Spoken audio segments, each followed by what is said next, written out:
আসসালামু আলাইকুম, welcome to my page nursing information and nurse life. আজকে আমি আবার চলে আসলাম আপনাদের মাঝে নতুন একটা ভিডিও নিয়ে। আজকে আমরা আলোচনা করব পলিহাইড্রোমোনাস।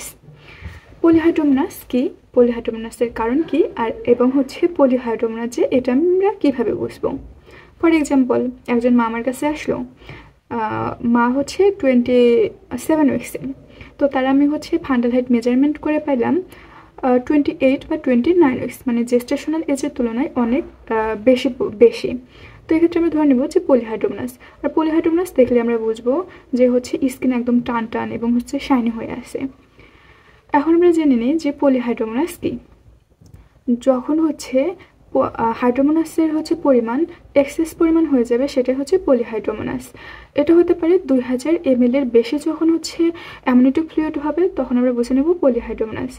এবং নর্মাল অ্যামনিটিক ফ্লুইডের ভলিউম 500 থেকে 1500 ml।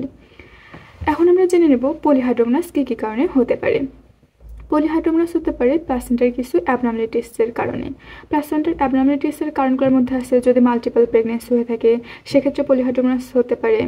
দেন যদি প্লাসেন্টার ব্লাড ভেসেলগুলোর অ্যাবনর্মালিটি হয়, সেক্ষেত্রেও পলিহাইড্রোমোনাসের পসিবিলিটি অনেক বেশি। এখন ফিটালের কিছু অ্যাবনর্মালিটিসের কারণেও পলিহাইড্রোমোনাস হতে পারে, যেমন ফিটাল ম্যাক্রোসোমিয়া যদি হয়, দেন ফিটাসের যদি কোনো ইনফেকশন হয়ে থাকে, এক্ষেত্রে পলিহাইড্রোমোনাস হতে পারে। এখন আসি ম্যাটার্নাল কিছু কজেসের কারণেও পলিহাইড্রোমোনাস হয়ে থাকে। ম্যাটার্নাল কজগুলো কী কী?